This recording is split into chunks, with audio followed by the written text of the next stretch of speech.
Can we sing that chorus together? Come, Holy Spirit, I need thee.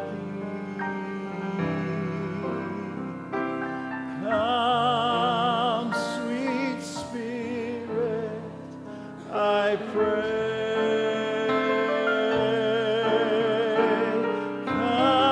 Come in thy strength and thy power. Come in thine own gentle way. Can we stand together and sing it one more time? Oh, come, Holy Spirit, I need thee. Come, sweet Spirit, I pray. Come in thy strength and thy power. Come in thine own gentle way. Lord Jesus, we are so grateful that we can be in church tonight. And Lord, this is the second night of revival, and you are already here, and you spoke to us last night, and you're going to speak to us again tonight. And I pray that you would help each one of us to have open hearts and attentive ears to your voice. God bless our online audience tonight. Speak to them. Lord Jesus, we need revival. Every one of us. There's not a person here who doesn't need revival. We all do. So we're here with open, honest hearts tonight saying, God, we need you, and we're trusting you to help us. So have your perfect will and way in every part of this service. In Jesus' name I pray, and all God's people said, Amen. Amen. Well, if you're glad to be in church tonight, would you say amen? Amen. Take your songbook. Brother Benjamin McDowell is going to come lead us in the singing. Let's worship the Lord as we sing tonight.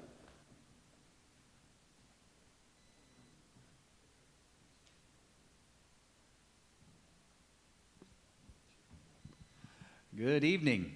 We're going to sing a couple testimonial songs tonight. Song number 381. Song number 381. It's truly wonderful what the Lord has done in my life. I'm so thankful for him and all that he does, all that he means to me. I trust it's the same for you tonight. This song, verse by verse, just kind of keeps going area after area after area that he works in, and he meets our needs, and he is all that we need. It's truly wonderful what he has done. Let's sing this together tonight. He pardoned my transgressions. He sanctified my soul.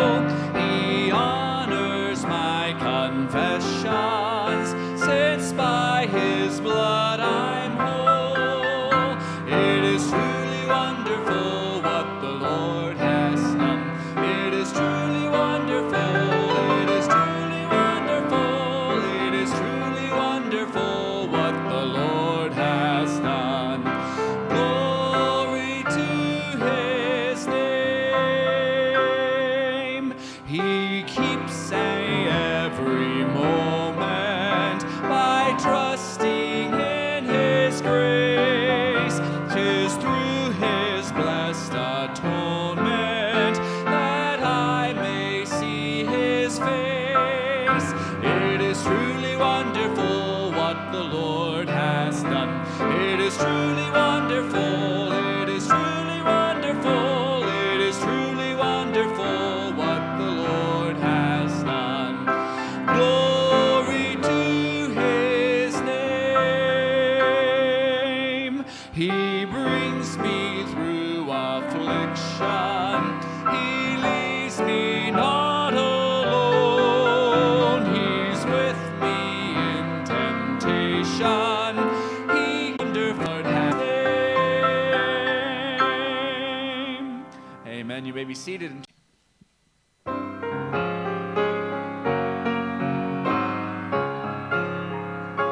I was lost in sin, but Jesus Jesus rescued me. He's a wonderful Savior to me.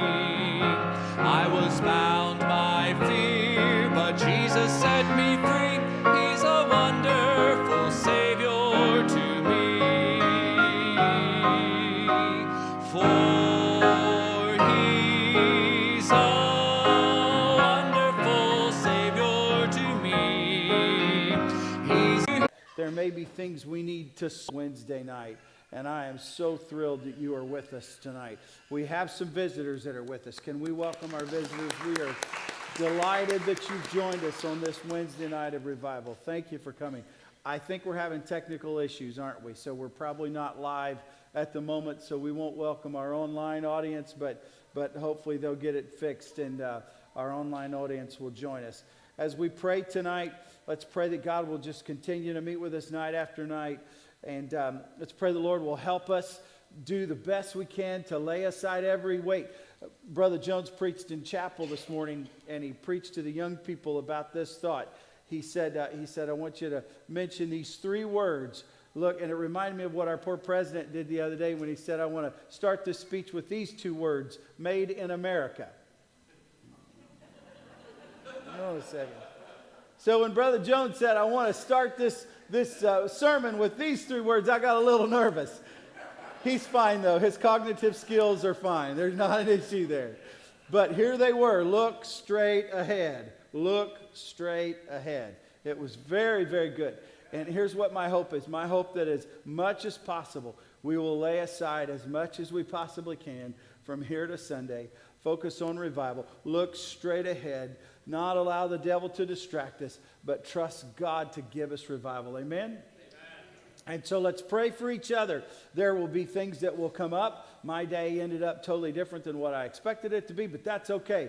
God's providential hand was at work, but I know that can happen to all of us. So let's just pray for each other that God will protect us, build a hedge around us, and help us not to allow anything to distract us from here to Sunday. So let's pray that way for each other. I would like for you to, let me stop and tell you, you've been praying for my father, and he's been very sick, but he had a doctor's visit today, and he is much improved, and I thank the Lord that he is feeling better. I'm so grateful that God is answering prayer for my dad. My Uncle Junior, I will tell you, I have not seen him in years, and since my day got totally turned upside down from what I expected it to be, I thought, I'm just going to drive up to Kokomo and see my uncle. And I'll just quickly tell you this story. I don't think, we're offline right now, which is probably good. I got to the house. These are people that I haven't seen in many, many years. They didn't even know me. And his brother came out of the house and kind of looked at me, and I said, do you know who I am? He said, well, you look familiar. I said, I'm Don Bates Jr. Oh. And I said, I'm here to see Junior. And he said, well, he's not seeing people. And so I thought, okay, we'll see what happens. He said, I'll go find out. He walked in and came back out and said, well, he's sleeping right now, so you can't see him. And another person pulled up that said, I have to see him. There's some things that he needs to sign. And I believe it was providential that person showed up when they did. And he said, well, y'all just go ahead and come in. So I went in, and there was family there that I hadn't seen in many years, almost 30 years. And I introduced myself to them, and they then remembered who I was, and I sat and visited. And when that lady came out of my uncle's bedroom, she said, is Donnie still here? That, of course, is how they know me. And I said, I'm still here. She said, he wants to see you. So I went back to that bedroom. How do you just bluntly walk in and tell somebody they need to get saved that you haven't talked to in years? How do you do that? How do you walk the fine rope between, I don't want to be offensive, I barely got in to see this guy. Can I just walk in and say, hey, I'm here to pray with you? Right? You just need God to give wisdom. And so we just started talking and reminiscing, and folks, he's very low. And I said, can I pray before I leave? He said, I'd like that. And so I just prayed and asked God to help him. And all I can tell you is I planted a seed. And I said, I'm going to come back if it's okay. Oh, that'd be fine. So would you just listen? Jesus is not willing that any should perish. He didn't want anybody to go to hell. That's the bottom line. He doesn't want anybody to be lost. So if you'll just help me pray for my uncle, I would appreciate it very, very much. Anyone else have a prayer request you want to mention tonight before we pray? Anyone? I'm sure they're unspoken requests. God sees every one of these needs. Would you stand with me, Brother Roger Bennett? You come lead us in prayer tonight. Let's all lift our voices together again. I believe God is pleased with our corporate praying. So let's all pray together tonight as Roger leads us. Let's pray. Father in heaven, when we look around us and we see the pain and sorrow that's everywhere, it looks bleak and dark on every hand, but we serve a great big God. Lord, you promised us that if we had asked, that we'd receive. And tonight, Lord, you heard the request of Brother Bates' Uncle Junior, his family member. Lord, we don't know of anything that we could possibly do to help this man, but we know who the healer is. And you have never lost your touch, oh God. You're able to do even exceeding and abundantly above what we can even ask or think. Lord, our hearts are stirred. Oh God, we want to be a better Christian. We want to be used of God. And Lord, there's other requests. So many hands were raised tonight for silent prayer, oh God, or an unspoken request. And Lord, you're the God of unspoken requests. Lord, we could not remember them all if we were spoken out tonight, but Lord, you know each heart. And Lord, I just pray that you would help us tonight. We're here on purpose, oh God. We want you to revive us again, that your people may rejoice in thee, oh God. Lord, we know that in the past you've sent revival, and Lord, we're asking you to do it again, oh God. Come in your sweet presence and anoint this service, oh God. Bless the McDowells as they sing, oh God, and help Brother Jones as he preaches tonight, oh God. May we open our hearts, may we have receptive hearts and open ears to the truth of God. And Lord, I pray that someone would find you tonight. You'd meet every need that's represented in this crowd. You'd come in your holy way and touch each and every life. And for all that you do, we give you praise right now in Jesus' sweet name. Amen.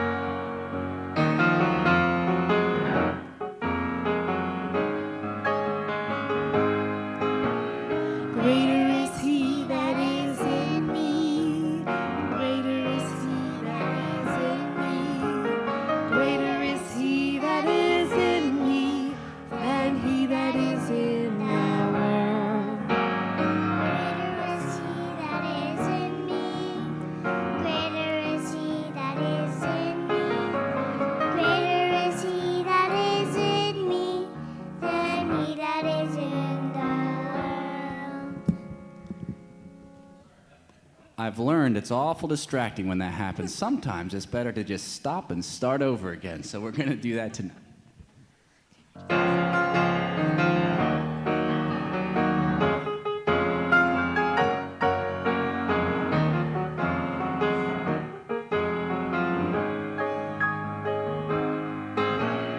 Greater is he that is in me.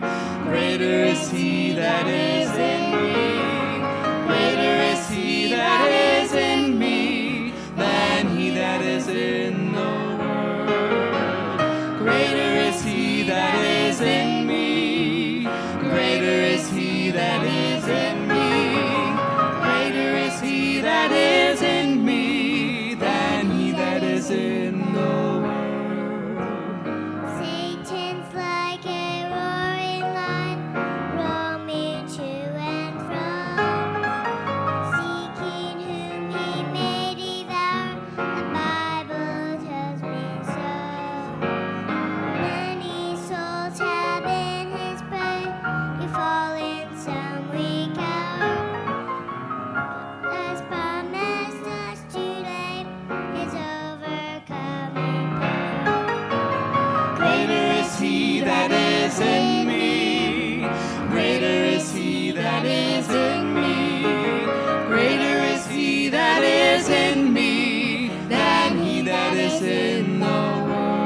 is in me.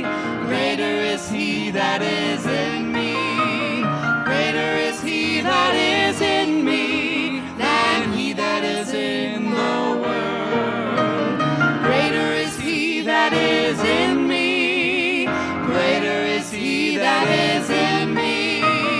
Greater is he that is in me than he that is in the world. Greater is he that is in me than he that is in the world.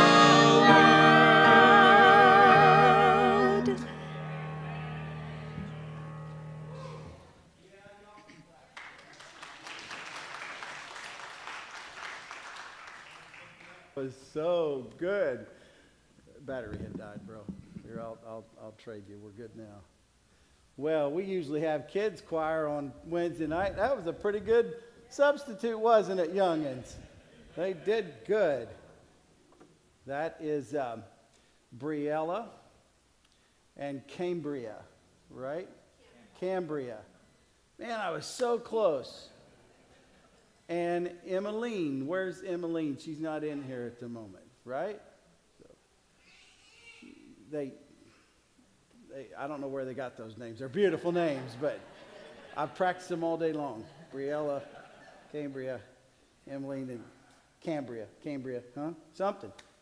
Anyway, oh, wonderful family. That was so good. Ushers, please come at this time. Let's receive our evening offering. Someone came up to me before church and said, Pastor, I'm going to put a check in the offering plate tonight. Should I mark it? Yes. If you put a check in the offering plate, mark that it's for revival. If you're watching online, we're live now, right? Can we welcome our online audience real quick? We are so glad you are with us tonight. If you're watching online, there's a place to give online. Thank you for your giving. Thank you for your support of this revival. God will reward you. I believe that with all of my heart. Brother Bob, would you pray for the offering, please? Lord, thank you for the privilege of being in my house tonight. It's always wonderful, Lord, when the doors of the sanctuary is open, Lord. You might come in and receive the vitality. Ask, Lord, an anointing upon the preaching and the music ministry. Help us, Lord, in the offering, Lord. Let us give you thanks and praise for thou art worthy. In Jesus' precious name we pray. Amen.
Hallelujah. Not half bad, bro. Thank you for the offering. If you enjoyed the offertory, would you say amen? Amen. Amen. Very, very good. Let me share just a few quick announcements. First of all, every night this week, from here to Sunday, 7 o'clock, we'll be having church. I again encourage you, if you're able to be in the prayer chapel prior to the service, just to spend a little time praying, I encourage you to do so. Sunday, our service times will be what they normally are, and I'm trusting the Lord to continue to help us. Friday night after church, we're going to have a time of fellowship for everyone, and we're going to be providing pizza, but if you're so inclined, bring a snack, a dessert, a drink, whatever, popcorn. Popcorn's always in order. It's always in order. You know what Principal Powell did today? We have staff meeting for the school every Wednesday at 6 o'clock. I will never, I can't say that. I will try to never preach about food again, especially food that I like. Because I shared something deeply personal with you a few weeks ago about how much I love barbecue Frito chips and how I had to give those up because I'm trying to be skinny and I'm not skinny. And I walk into the meeting today to have our staff meeting with my faithful, loyal, godly staff members and discovered one of them needs to get saved. Sitting on the table right where I could stare at it was a bag of those barbecue chips. So, they're for Friday night. Yeah, right. Should we just pray now? I think we should. So anyway, bring a dessert. And then today's a special day. Today, our very own David Witham is 75 years old.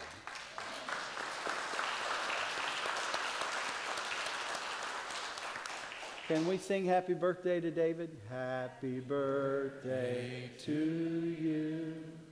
Happy birthday to you. Happy birthday, God bless you. Happy birthday to you. David, we love you very, very much. And happy birthday to you. And with that in mind, after church tonight, we have a little surprise for you over in the school, okay? So you all are invited to join us over in the school after the service, and we're going to have a little surprise for David's 75th birthday. I had someone tell me one time that he said these words. He said, when the CEO is out of town, most people would never know it. But if the janitor's out of town, everybody knows it. And David is very, very faithful in his work at our school and here at church and has been for many, many years. I pray the Lord lets him live to at least 100 because I don't like, and some of y'all not half as good at the trash as he is. I'm just going to tell you, he was gone one time. We were trying to pick up trash and it was awful. But we're going to celebrate him for a little bit tonight. So please join us over in the community room in the school when the service is over. God bless Brother and Sister McDowell as they sing to us again, and then God bless our dear evangelist as he preaches to us. I'm enjoying their fellowship so much, and I'm glad that they consented to come be with us this week, and I pray God will continue to use them. The Lord bless them.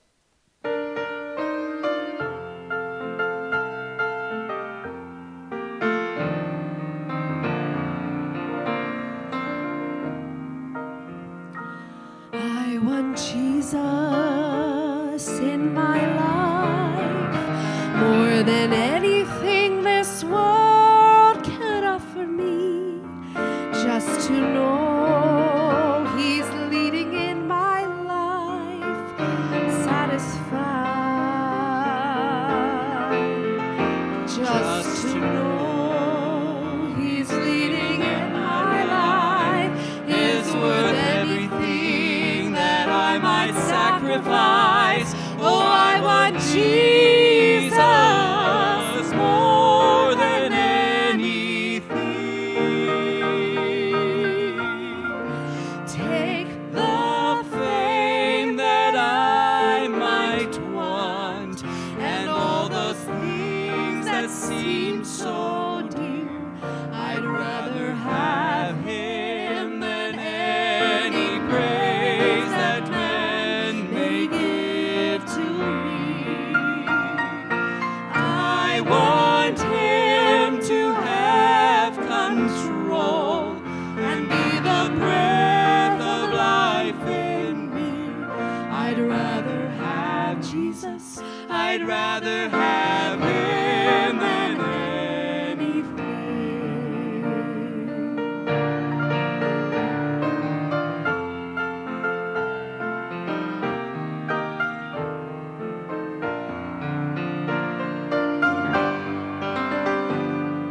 He had power without end. From the heavens he ruled the universe. Countless angels waited on his every call. But one day I saw him all alone on a road to death and unto agony. Just for me he suffered. What a price he paid. Take the fame that I might want, and all the things that seem so dear. I'd rather have him than any praise that men may give to me. I want him to have control and be the breath of life in me. I'd rather have Jesus. I'd rather have him than anything. As I go on through life with him, there can be no other way. I want Jesus more than anything. Take the fame that I might want, and all the things that seem so dear. I'd rather have him than any praise that men may give to me. I want him to have control and be the breath of life in me. I'd rather have Jesus. I'd rather have him than anything. I'd rather have Jesus. I'd rather have him than anything.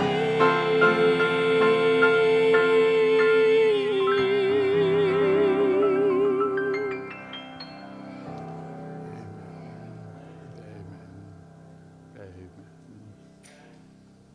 Yes. Thank you, Brother and Sister McDowell. Beautiful, beautiful reminder of really of our priorities, isn't it? I think some of those songs leave me deeply contemplative. Jesus, there's some things I'd rather never lose. Those kids. Mindset fosters a philosophy of Christianity that is dangerous and that will eventually implode. It has dangerous it reaches out in weird and strange ways when God is always frowning. When you feel like the first little slip and you're going to be I'm sorry. and you go on living for Jesus. You understand? Rather than just note, because this God that we're talking about, the psalmist says, thou, even thou art to be feared, and who may stand in thy sight when once thou art angry? But I am saying that holiness is not just a two-dimensional plane of living. Do this, don't do that. And that growing spirituality is merely a longer list of do's and don'ts. Are we still together? I think God wants us to understand his exuberance behind his law. And you say, preacher, I think you said the wrong word. You meant his exacting behind his law. Well, I didn't say the wrong word. I really did mean his exuberance behind his law. Northern Michigan, a lot of wood stoves in the living rooms, a lot of them. And obviously, there's a whole process of teaching that goes with that, because a little child goes crawling towards that object, and that the top of it may be glowing red. And obviously, a loving parent is saying, don't ever go close to that. Now, when that parent raises his voice, realizing a little child is about to stumble into that hot stove, and says, don't go there, stop. It sounds pretty exacting, and it is, and it had better be at that moment pretty exacting. But that exacting command rises out of an exuberant love for that child that would die for that child. Because that father, that mother knows one touch of that stove, if they stumbled onto it, we'd be in for a long ride to the ER with a screaming child, and it would not be a good story. I'm not suggesting that at that moment there's this gushing emotional love feelings for that child, but the command rises out of the longing to protect and guard that child. I think the devil would like us, you and me, to see Christianity in an unbalanced holiness perspective that misses all of God's intention. Till if he can't get you to sin, he can at least keep you cramped into thinking it's only about do this, rules, and you miss the beautiful heart of God. I think the devil would like to keep us like kids who feel rather slighted that they can't eat a whole meal of gummy worms. And I like gummy worms. Pinched because they can't play ball beside a busy road. Cramped because they have to go to bed. And even the most saintly among us needs to continue to be learning the beauty of God's holiness, his exuberance behind his commands. If all we ever do is preach the rules and never share the glory of God's exuberance behind those rules, we're cheating our people, and we're setting the course for our own demise, because somewhere it will end up in Pharisaism, rules without God, a truly flat, two-dimensional religious system. So friends, here's what I want to do. And I know, don't get scared. I'm not going to take all night to do this. But I want to look at some of God's commands.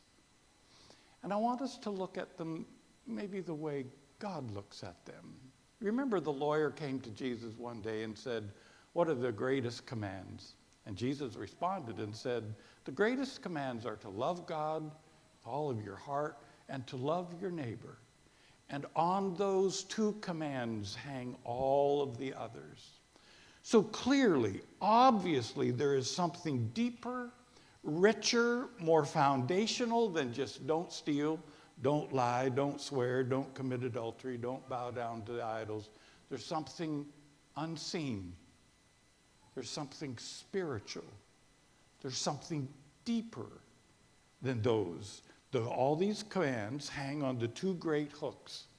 And Now then, there's a dimension to the do's and don'ts that is not just visible, but spiritual. They are the big ones. Love God with all your heart. Love your neighbor. And I hope you'll process this with me, but I think the commands that God lists, 10 commandments, for instance, are outgrowths to protect the big commands. Okay? So hanging on the command to love God, it's no other idols, don't take the name of the Lord in vain. Some of those things that really are protective of the big command. Does that make sense?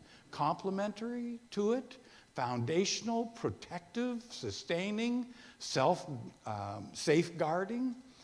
I think what I'm trying to tell you tonight is that God's commands are pregnant, they're ripe, they're dripping with fuller intentions.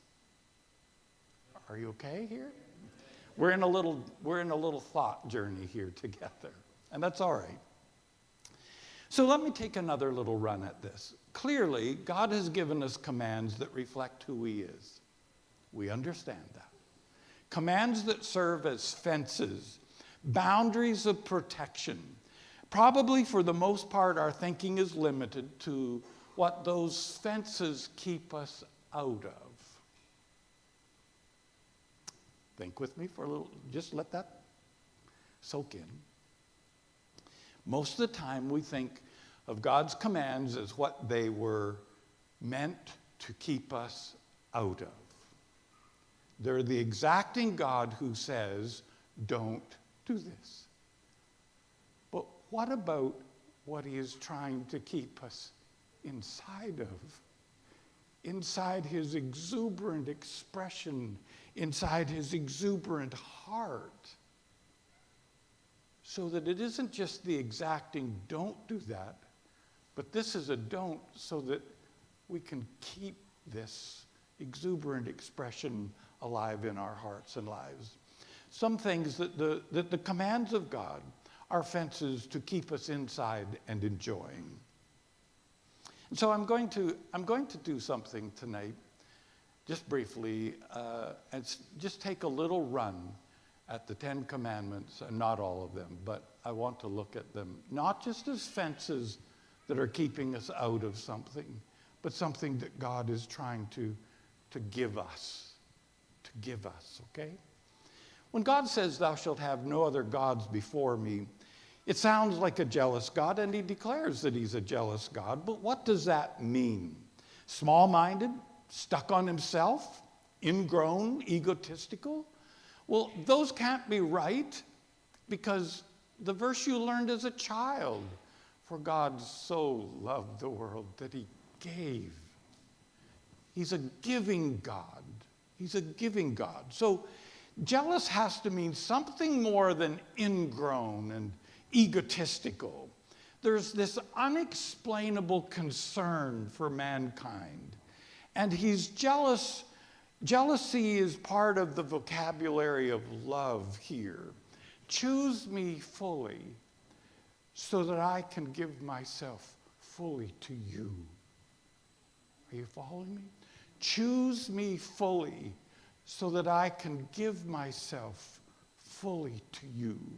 Psalm 81, verse 9. There shall no strange God be in thee. This is God's exacting side. Neither shalt thou worship any strange God. I am the Lord thy God, which brought thee out of the land of Egypt. Open thy mouth wide, and I will fill it. The exuberant God. So his language of exclusivity is for personal and intimate self-giving, so that He can give Himself to you. Orton Wiley, in his introduction to Christian theology, says, another term applied to deity is El Shaddai, from the root word shad, or breast. As such, it means the nourisher or strength giver, the one who pours himself into believing lives. God knows that if you drink from another source, you will drink poison to your being. And he wants, says the fond Father, to lavish himself upon you. So the reason for the boundaries, no other God, is that so the exclusiveness allows him to pour himself fully into your life. Do you understand? When he says don't take the name of God, the name of the Lord in vain, is that simply a command, guard your tongue? Is that all it is? Well, certainly it is a requirement, because God's name is attached to his character. So taking his name in vain is a slam on his character, actually. But it's more than just a command to guard your tongue. Jesus said that this hangs on the command to love God with all of your heart.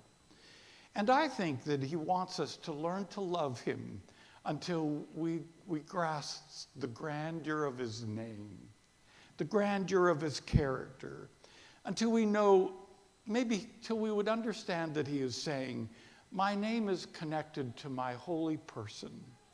Love me until the power, the majesty, the glory of my name and person is infused into your being. When you whisper my name, I will be there. I am giving you the gift of my name. We always just make this the command to not take the name of the Lord in vain, but it hangs on the hook of loving God with our whole heart. Have you ever seen a command as a gift? When a dad says to his little boy, Sonny, eat your vegetables, broccoli, Brussels sprouts, all those wonderful things, is it a mean dad or is it the gift of health? When he looks at his boy and says, son, when your teacher talks to you, you look your teacher in the eye and respond, answer, but answer with respect. Is it a mean dad or a dad who is trying to give the child the crown of honor in his youth? You know the answers. When God says, don't take my name in vain, he is saying, I am giving you my name as a gift. Guard it so that in dark times you can whisper my name and my power and presence will be there with you. Remember the Sabbath day. God, the creator of the universe, God, the God of imagination, flings out stars and galaxies just with a word. On the seventh day, he ceased his creative work, not because he was tired, not because he had run out of ideas, but he would look at his creation and say, it's very good. It's good. Wow. And he ceases and celebrates Sabbath. He ceases and celebrates. And then we come to the New Testament and we find out why he made the Sabbath. He made the Sabbath for man. He called it, he made it holy. He made it his own day and then gave it as a gift to you and me. So when God says, remember the Sabbath day to keep it holy, he's actually giving you a gift. He's giving you a gift. Remember, some of you remember when Lucy went looking for Aslan in the night, the lion that represented Christ. Went hungry for his presence. Finally found the lion and buried her face in his great mane. And Aslan, dear Aslan, at last, and the great lion rolled on his side, and Lucy was just so delighted to be in his presence again. Welcome, child. Aslan, you're bigger. That's because you're older, little one. Not because you are. I am not. But every year you grow, you find me bigger. Do you know God gave you a Sabbath for perspective the gift of perspective. Your week gets bigger and bigger and fuller and fuller, and you need a God that's bigger and bigger to manage the bigger weeks that you're having. Our world is getting more cluttered and fuller. We need a day that is given to us for perspective. God made the Sabbath for more than just training you to shine your shoes on Saturday night. He gave it to you as a gift of perspective. In Lord of the Rings, they make this journey into the land of Rivendell, and the return trip will be dangerous, perhaps fatal, but here in this land, the future, good or ill, is not forgotten, but it loses its power over the present. And we come to worship. And somehow we know Monday still has stuff to deal with, but it loses its grip on us in the presence of the Lord. What a gift. What a gift. And on we could go. The love your neighbor commands. The other commands that hang on this love your neighbor command. May I suggest that God made you. You know that. God made you. He knows how you tick at the best. He knows how humanity was made to function at its fullest. And well, he knows that a heart turned inward is not full living, isn't the fullness of living. He offers cleansing, but where I'm going is simply, he made you. He knows that only life turned outward is a full and rewarding life. God is a God whose heart is turned outward. And he calls us to love others. Maybe some of those commands that are commands about loving one another, maybe they're intended to do some surgery on our own self-centeredness through the power of the Spirit. But his commands are to protect the joy of living. I don't know if you've ever had to sit down across from someone who's played fast and loose, cheated on their spouse, until they're nearly tearing their hair out in horror and remorse. And all the broken commands have left them in a living death. When Jesus gives us those commands to love one another, to not bear false witness, not commit adultery, they are gifts of life. They are gifts of life. He is not just trying to keep us out of what's on the other side of the fence. He's trying to keep us inside of the delight of his full giving of himself to us. Sin is a mean destroyer. It maims, it kills, it tangles, it breaks.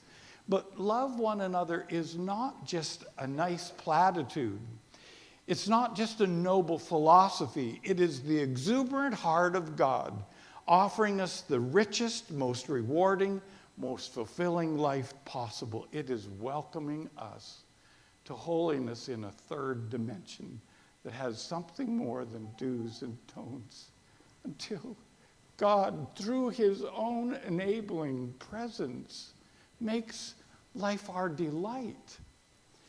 If our distinctives are only that we don't tell lies for the boss, go to church on Sunday, don't go to their parties, and our distinctives have no joy, no smile, no supernatural presence, there are cults that have those other kinds of distinctives too. Here's what I would like to finish with this evening. As exacting as God's commands may be to you, and to each one of us, the Holy Spirit may speak to us at some point and say, this is what I want from you. And it may be something that I would never have to grapple with. Some of the things he's spoken to me about, you may never have to grapple with. But I'm going to propose that it just may be that behind every command of God, however exacting that command may be, an apology for words, tone of voice, whatever it may be, I'm suggesting that behind every command of God, as exacting as it may seem, is the exuberant heart of God who wants you to know his delight in you, his fulfillment, his exuberant desire for your highest and best. So let me tell you this. Dr. Kinlaw was the president of Asbury College during Asbury Revival. I got to know Dr. Kinlaw a wee bit. I don't know that he would have ever known my name. I was just one of those coming to services where he was. I knew he'd lost his wife. We'd had him as a speaker in a ministerial setting when not long after Elsie had passed away. Now I was at another setting right here somewhere around Indianapolis, and he was the evening speaker. So I slipped up and sat beside him. And I said, Dr. Kinlaw, how are you doing? Because I knew his world was upside down without Elsie. And when he talked to you, he'd rub your back. So he reached over and started to rub my back. An incredible theologian, philosopher, a godly man. And as he rubbed my back, he said, I am learning that joy and sorrow are not that far apart. Well, I thought I knew what he meant, but I would ponder on that. Joy and sorrow are not that far apart. Later, our family was on vacation. We were in the Upper Peninsula of Michigan at a little cabin that looked back over towards the bridge. You could see the Mackinac Bridge. And we did a family picture out in the trees there. And in the process of that, I'd made little sailboats for the kids to assemble and see if they'd happen to float out in the water. And so each of the children had one to put together. Seth and Heidi, our daughter and her husband, they'd lost a little boy, Daniel. And so somebody had made one for Daniel, put his name on it. And I noticed our older son, Darren, his children were putting their little sailboats together. And I noticed he was busy working on something. He was working on one. And I discovered that, well, we had lost a little boy. We had lost Benjamin. He was 1.5 years and had just died suddenly. And our son Darren was making a little sailboat for Benjamin. And, the date of his birth and his date of his death and his name and putting that on there. Well, when we did the family picture, they had Daniel's little boat on a rock in the picture, and there was Benny's little boat on a rock in that picture. After the picture was finished, Darren went and picked up the boat that he had made for Benny and took it to his mom.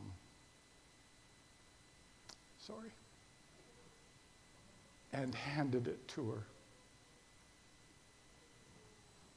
and held her and hugged her while they both cried.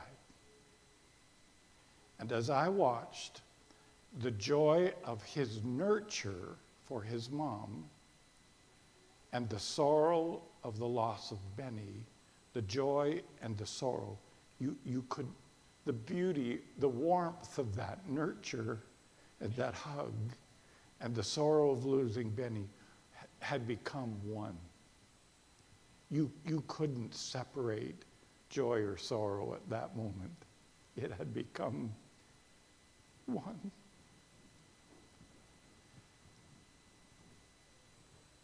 if you and I could really know God, I don't think there's any way to separate his exacting from his exuberance.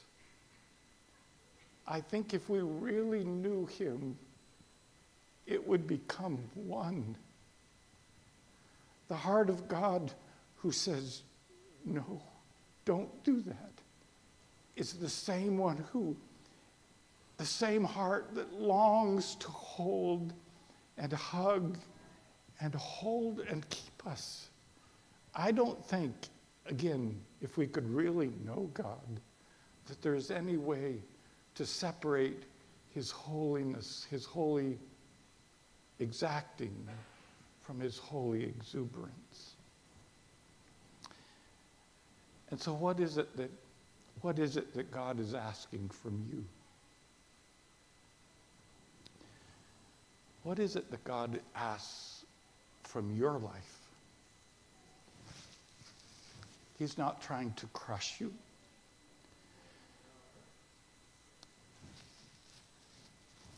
He's trying to bring you to a place where he can lavish himself upon you.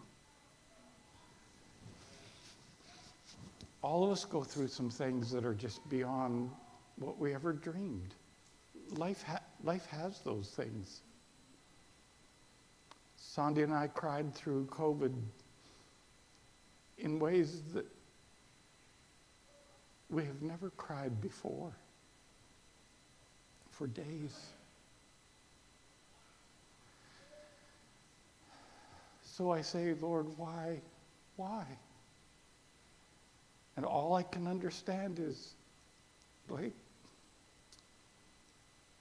I really, in the process of all of this, want you to know me better.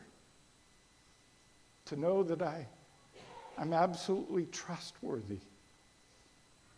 That I have your best interest at heart and mind. And that my exclusivity is for intimate fellowship.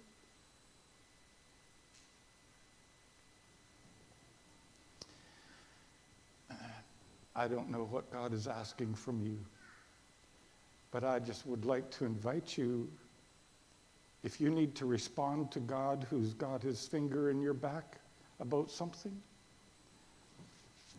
I'd like to invite you to a God that is safe to trust. I'm not saying he will never cut something out of your life. I'm simply saying he is a God who has your best interest at heart, and you can put your full weight on him. Would you stand with me this evening?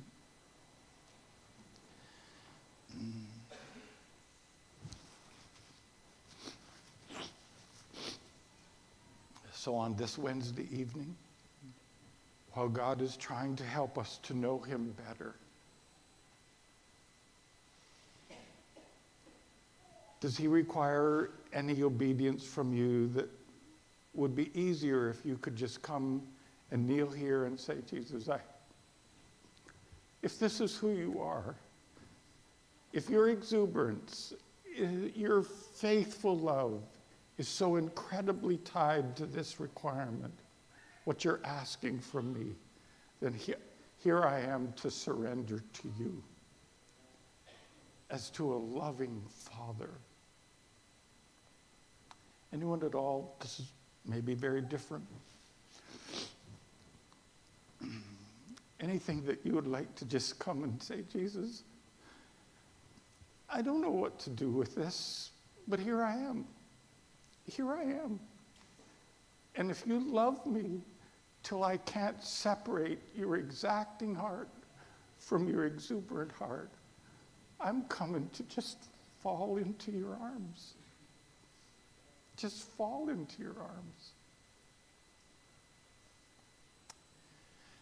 Anyone else? He didn't give commands just to find something difficult to make you mind over. He gave those commands so he could love you and bring you to the best. Jesus, thank you for being with us. If some need to go, please go with them, but let them know who you are. And bless our time as we gather in with this dear sister. Jesus, reveal yourself to us tonight. In Jesus' name, amen.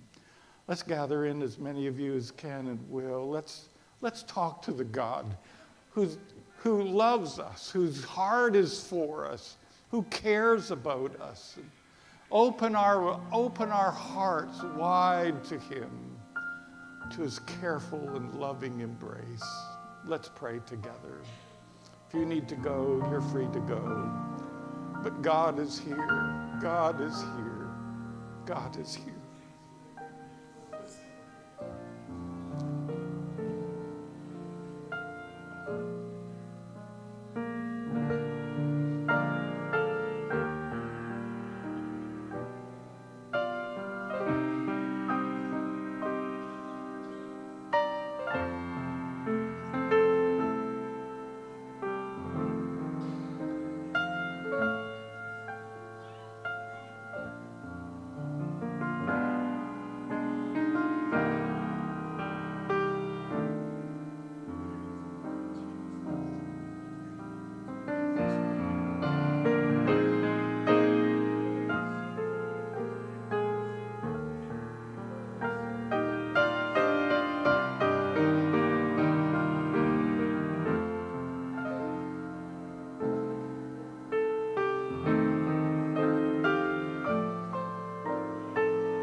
Can we sing the chorus he's playing? More of you.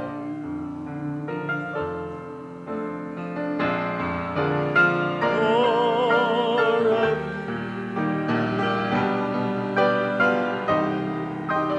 I've had it all, but what I need is more of you.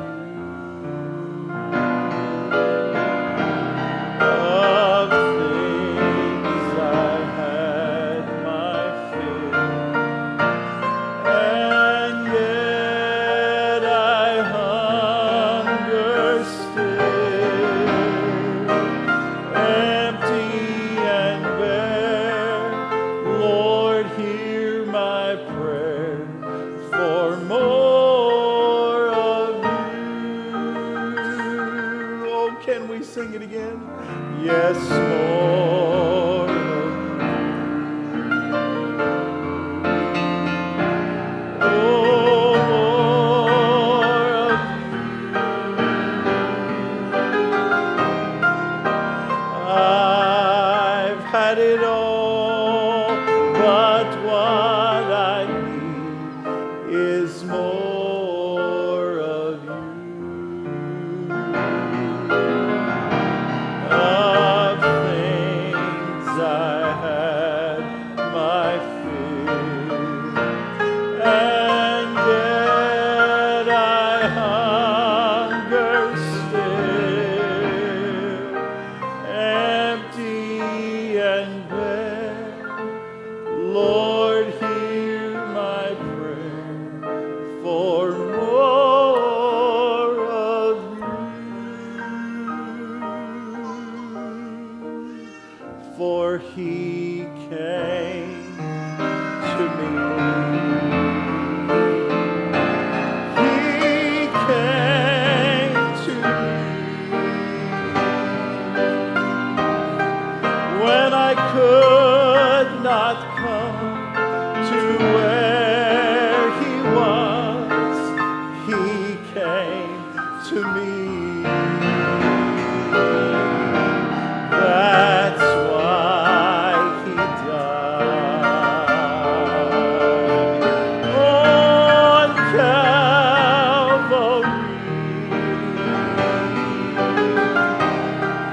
When I could not come to where he was, he came to me. Yes, he came to me. Would you stand with me? He came to me when I could not come to where he was. He came to me. That's why he died on Calvary.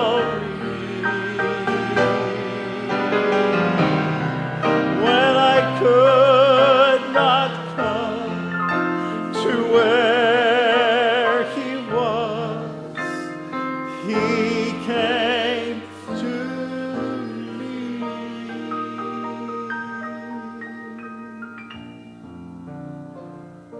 Folks, God's helping us. Yes. Sure.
Amen. I just felt when I was coming up here to the altar that this is God's not for me to let it go.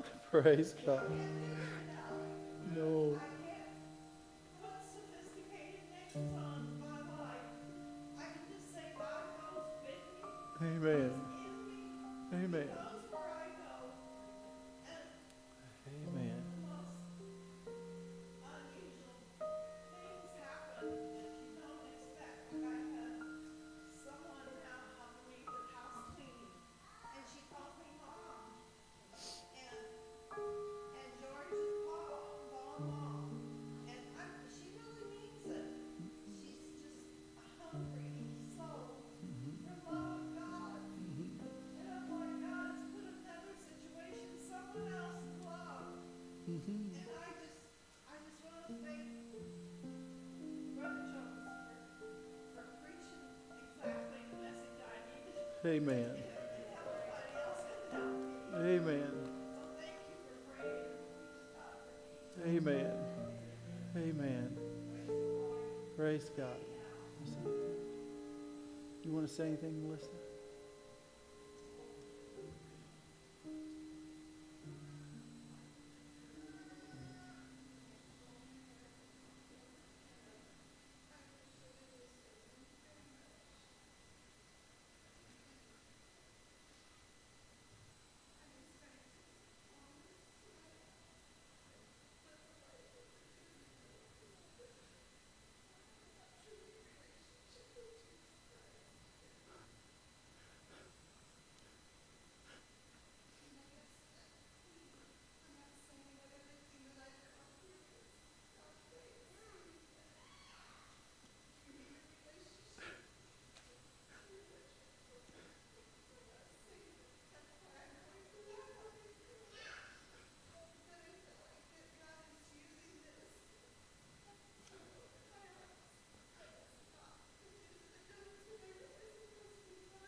Praise God.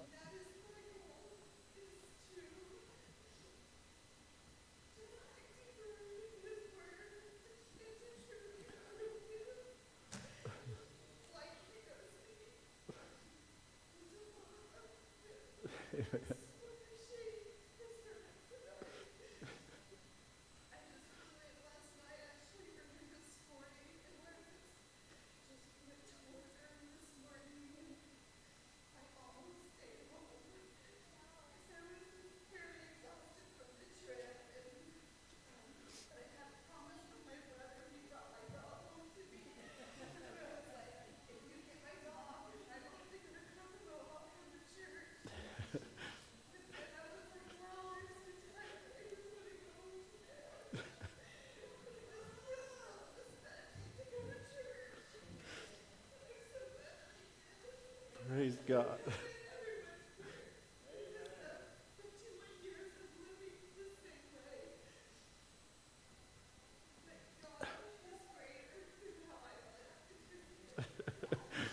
Praise God. Praise God.